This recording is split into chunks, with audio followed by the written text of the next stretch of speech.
এর মেয়াদ কোন সময় পর্যন্ত? ঈসা আলাইহিস সালাতু ওয়াস সালাম তার তাওরাত কিতাবের মেয়াদ ছিল আমাদের হযরত মুহাম্মদ সাল্লাল্লাহু আলাইহি ওয়াসাল্লামের আসার আগমন পর্যন্ত। প্রত্যেকটা নবী রাসূল আসছিলেন, এক একজনের এক এক কিতাব শেষ হয়ে গেছে, কিন্তু আমাদের শেষ জামানার নবী হযরত মুহাম্মদ মুস্তাফা সাল্লাল্লাহু আলাইহি ওয়াসাল্লামের উপর যে কিতাব নাজিল হয়েছে আল কুরআন, এই কিতাবের মেয়াদ হলো ইলা ইয়াউমিল কিয়ামা, কিয়ামতের আগ পর্যন্ত। এর মধ্যে কোনো কমতি, একটা হরফ অথবা একটা অক্ষর, কোন ব্যক্তি একটা জবর যে পেশ নুক্তা কম বেশি করার সুযোগ নাই, একটা বাড়ানোরও বুদ্ধি নাই, একটা কমানোরও বুদ্ধি নাই। আল্লাহ তাআলা এই কোরআনকে কিয়ামত পর্যন্ত সংরক্ষণ হিসেবে আল্লাহ তাআলা রাখবেন। তা আল্লাহর নবী হযরত মুহাম্মদ মুস্তাফা সাল্লাল্লাহু আলাইহি ওয়াসাল্লাম উনি যেহেতু শেষ জামানার নবী, কিয়ামত পর্যন্ত আর কোন নবী রাসূল এই পৃথিবীতে আসবেন না, উনি শেষ। তা প্রত্যেকটা নবী রাসূল, হযরত মুসা আলাইহিস সালাতু ওয়াস সালাম ইন্তেকাল করেছেন, মারা গেছেন, তার যে মুজিজা ছিল লাঠির মুজিজা, ওটাও শেষ হয়ে গেছে। এরপর ঈসা আলাইহিস সালাতু ওয়াস সালাম উনি ইন্তেকাল করছেন, তার যে মুজিজা ছিল জন্ম অন্ধর চোখে হাত বুলিয়ে দিলে হাত ভালো হয়ে যায়, সেটাও শেষ হয়ে গেছে। এরপর উনি কোন মানুষকে কুম বিইজনিল্লাহ বলে, আল্লাহর হুকুমে ওঠে এই কথা বলা, সাত মানুষ কবর থেকে উঠে তার সঙ্গে আলাপ আলোচনা করত। তা উনি ইন্তেকাল করছে, ওটাও শেষ হয়ে গেছে, মুজিজা শেষ হয়ে গেছে। কিন্তু আমাদের নবী হযরত মুহাম্মদ মুস্তাফা সাল্লাল্লাহু আলাইহি ওয়াসাল্লাম উনি ইন্তেকাল করছে, কিন্তু ওনার মুজিজা শেষ হয় নাই, থাকবে কিয়ামতের আগ পর্যন্ত। আল্লাহ তাআলা বলেন, ইন্না নাহনু নাযালনা যিকরা ওয়া ইন্না লাহু লাহাফিজুন। আল্লাহ পাক রব্বুল আলামিন বলেন, ইন্না নাহনু, নিশ্চয় আমি, নাযালনা যিকরা, আল্লাহ তাআলা এই কোরআনে কারীম আল্লাহ তাআলা নাজিল করেছেন, অবতীর্ণ করেছেন কার উপর? হযরত মুহাম্মদ মুস্তাফা সাল্লাল্লাহু আলাইহি ওয়াসাল্লামের উপর। ওয়া ইন্না লাহু লাহাফিজুন, আর আল্লাহ তাআলা বলেন একে আমি নাজিল করছি, এর সংরক্ষণ করার দায়িত্ব আমার আল্লাহ তাআলার উপর, নিজের উপরে দায়িত্ব। এই দায়িত্ব সরাসরি কে নিয়েছেন? আল্লাহ পাক রব্বুল আলামিন নিয়েছেন। এই জন্য কোনো ব্যক্তির পক্ষে যত বড় পণ্ডিত আসুক না কেন, একটা হরফ বেশি করা আর একটা হরফ কম করা কারোর পক্ষে কোনো সম্ভব নয়। কোরআনের পিছনে অনেক মানুষের এর পিছনে একটা অক্ষর কম বেশি করার জন্য অনেক চেষ্টা মেহনত গেছে, কোনো ব্যক্তি এর মধ্যে ঢুকাইতে পারে নাই।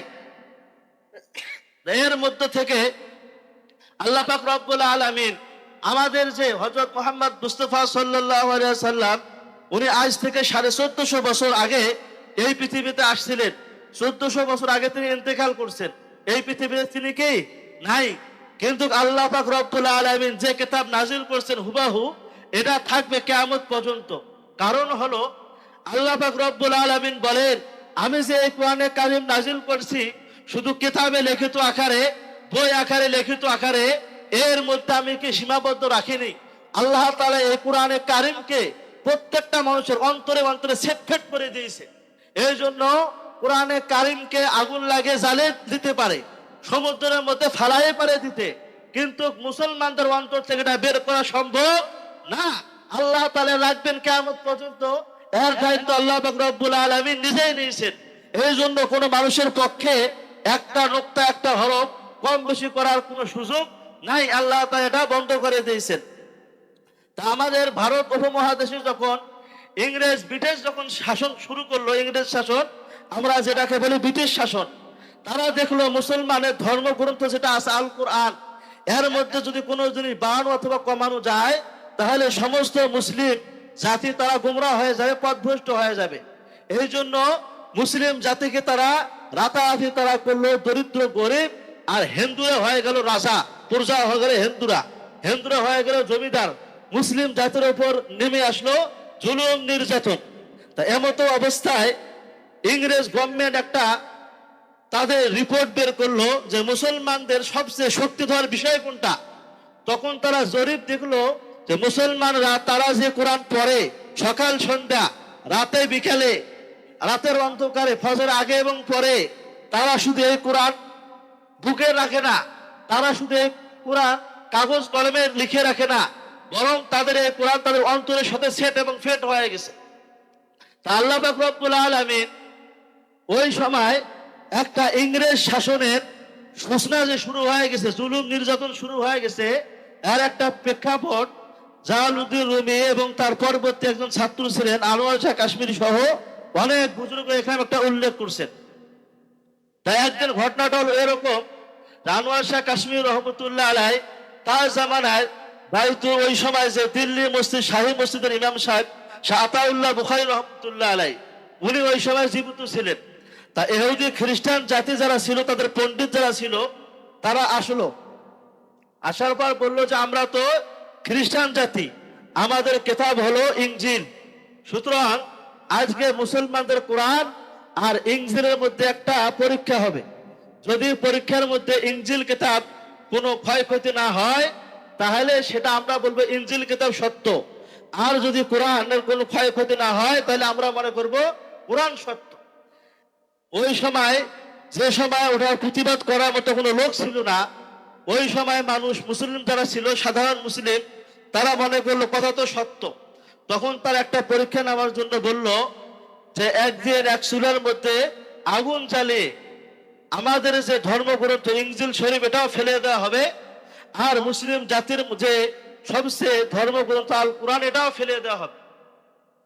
যে ধর্মগ্রন্থ আগুনের মধ্যে জ্বলে যাবে সেই গ্রন্থ মনে করা হবে সেটা মিথ্যা, সত্য না। আর যে ধর্মগ্রন্থ জ্বলবে না আগুনের মধ্যে, আমরা ওটাকে সত্য হিসেবে মানব। এরকম একটা তারা পরীক্ষার ব্যবস্থাপনা করলো। করার পর যখন আগুনের মধ্যে জ্বালালো, মুসলমানদের মধ্যে একটা হইচই পড়ে গেল যে হয়তো আজকে আমাদের ইমানের হয় বিজয় হবে, নইলে আমাদের কাফের মুশরিকদের কাছে আমাদের মাথা নত করতে হবে। এরকম একটা সাধারণ মুসলমানদের মধ্যে একটা আশঙ্কা দেখা দিল, ভয় দেখা দিল। তা ওই সময় এই খবরটা দিল্লি শাহী মসজিদের ইমাম সাহেব যিনি ছিলেন শাহ আতাউল্লাহ বুখারী রহমতুল্লাহ আলাই, তার কানের মধ্যে গেছে যে আজকে দিল্লি শহরে ইংরেজ গভর্নমেন্ট একটা পরীক্ষামূলক চালাবে যে তাদের কিতাব ইনজিল আর আমাদের কিতাব আল কোরআন দুইটাই আগুনের মধ্যে ফেলানো হবে। যে ধর্মেরটা আগুনের মধ্যে পুড়বে না ওটাকে আমরা সত্য মনে করব, আর যেটা আগুনের মধ্যে পুড়ে যাবে সেটা আমরা মিথ্যা মনে করব।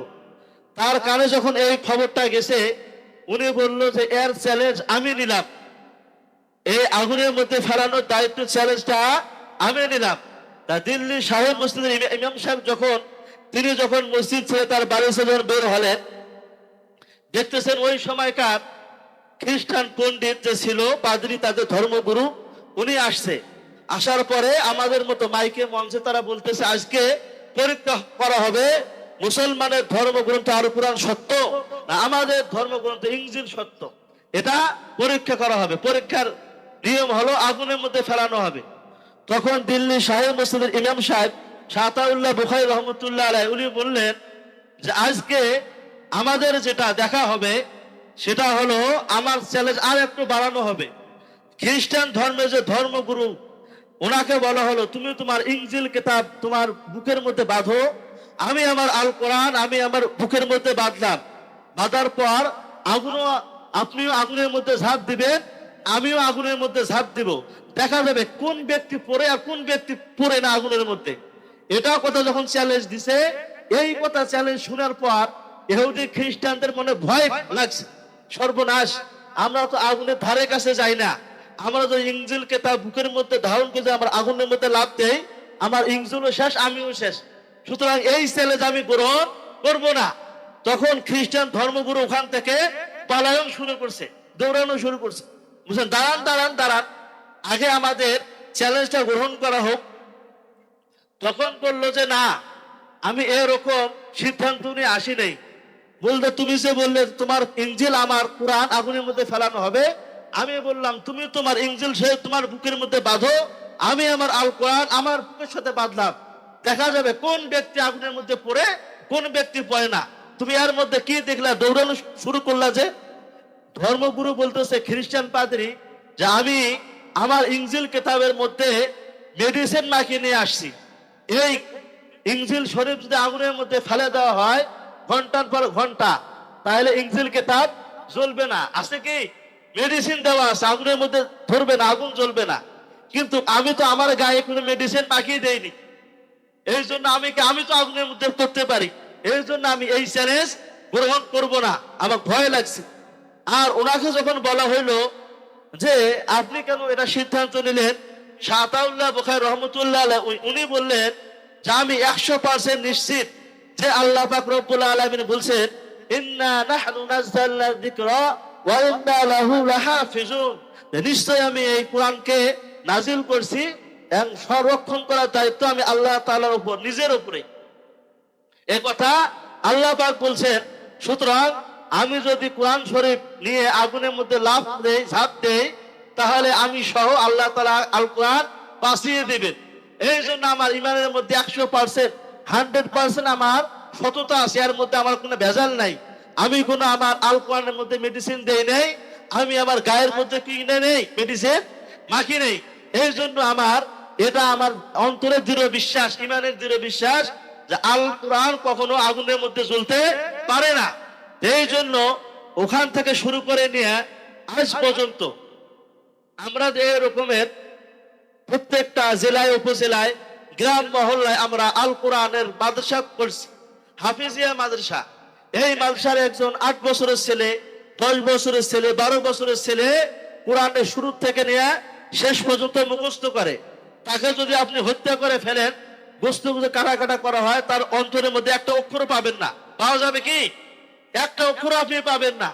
কিন্তু সে যখন চলাফেরা করে তার অন্তরের মধ্যে থাকে পবিত্র কোরআন মাজিদ। এই জন্য যে ব্যক্তি আল্লাহ তাআলার এই কোরআনে কারিমকে ধারণ করলো, আল্লাহ তাআলা বলেন ওই ব্যক্তি যদি জাহান্নামেও যায় কোনো বেআমলের কারণে, তাহলে কোরআন শরীফ ধারণ করার কারণে আমি তাকে অতি তাড়াতাড়ি তাকে জাহান্নাম থেকে মুক্তি দিয়ে আমি তাকে জান্নাতে দাখিল করে দিব। এই জন্য শুধু আমাদের কোরআন লিখিত আকারে বই পুস্তকে নাই, আমাদের মুসলিম সন্তানদের আমাদের কোরআন সবার অন্তরে অন্তরে। এমন কোন ব্যক্তি নাই আমাদের মাহফিলের মধ্যে যার একটা কোনো সূরা শেখানো হয় নাই। এমন সূরা আছে কি? সকলেই আমরা জানি, একটা না একটা সূরা আমরা কি পড়তে পারি। আল কোরআন শুধু আমাদের বই পুস্তকে, আলমারিতে, টেবিলে, এগুলোর মধ্যে নাই। এই কোরআন আমাদের প্রত্যেক মুসলিমের অন্তরে অন্তরে আল্লাহ তাআলা সেট করে দিয়েছেন। এর মধ্যে কামেল পরিপূর্ণ হলো হাফেজ কোরআন। তা আপনাদের এই মাদ্রাসা থেকে ইনশাআল্লাহ আমাদের এই বছর আজকে 4 জন ছাত্র ইনশাআল্লাহ পাগড়ি পাবে, তাদের পাগড়ি দেওয়া হবে। আলহামদুলিল্লাহ, আল্লাহ তাআলা তাদেরকে এই সৌভাগ্যক্রমে এই মাদ্রাসায় 5-7 বছর লাগাতার থাকার কারণে আল্লাহ তাআলা তাদেরকে এই কোরআনে কারিম কণ্ঠস্থ করা এবং মুখস্থ করা তৌফিক দান করছেন। এটা কিন্তু সকলের ভাগ্যে কি হয় না। আল্লাহ তাআলার যে ব্যক্তি যার নিয়তকে পছন্দ করেন, ওই ব্যক্তিকে আল্লাহ তাআলা এই কোরআনে কারিম আল্লাহ তাআলা কণ্ঠস্থ এবং মুখস্থ করার তৌফিক দান করেন। আল্লাহ রাসূল বলেন মান ইউরিদুল্লাহু বিহি খায়রান ইফাক্কিহু ফিদ্দীন। আল্লাহ রাসূল বলেন যে ব্যক্তি আল্লাহ তাআলার এই কোরআনে কারিম নাজিল করলো, সে ব্যক্তি যে ধারণ করলো, ওই ব্যক্তিকে আল্লাহ তাআলা ভালোবাসেন, পছন্দ করেন।